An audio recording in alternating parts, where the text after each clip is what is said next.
5 श्लोक नंबर 1 श्लोक नंबर 1 હવે એનું મહત્વ આપણે લખીશું। સાંખ્ય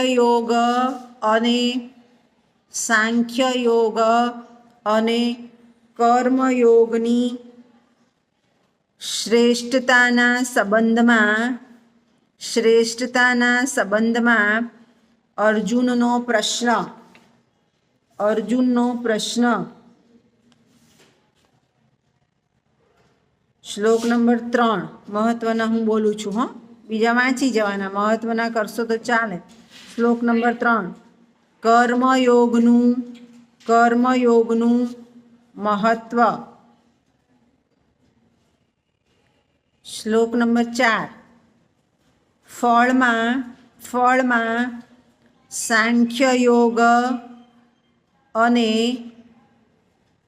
નિષ્કામ કર્મયોગની એકતા એક વાક્યતા એકતા જે લખો ચાલે, હા।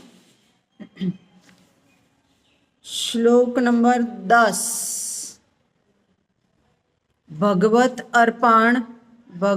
અર્પણ બુદ્ધિથી કર્મ કરનારની અને કર્મપ્રધાન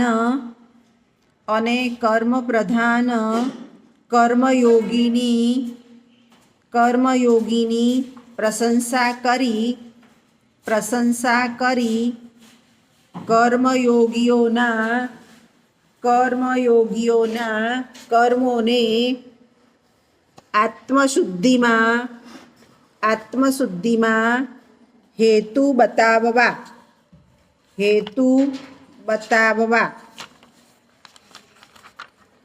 શ્લોક નંબર 13 સાંખ્યયોગીની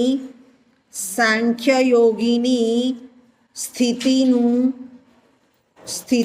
કથન। શ્લોક નંબર 16 સૂર્યના દ્રષ્ટાંતથી જ્ઞાનનો મહિમા। શ્લોક નંબર 18 જ્ઞાની મહાપુરુષોની સમદ્રષ્ટિ અને સ્થિતિનું તથા તેમને પરમ ગતિ પ્રાપ્ત થવાનું કથન। શ્લોક નંબર 23 કામ ક્રોધના વેગને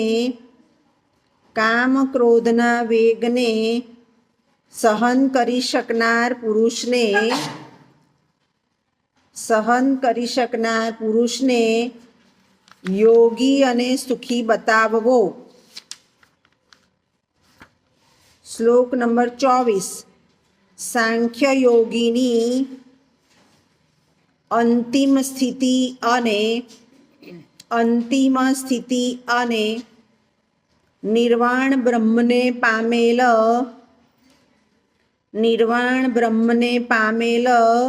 જ્ઞાની મહાપુરુષોના લક્ષણ।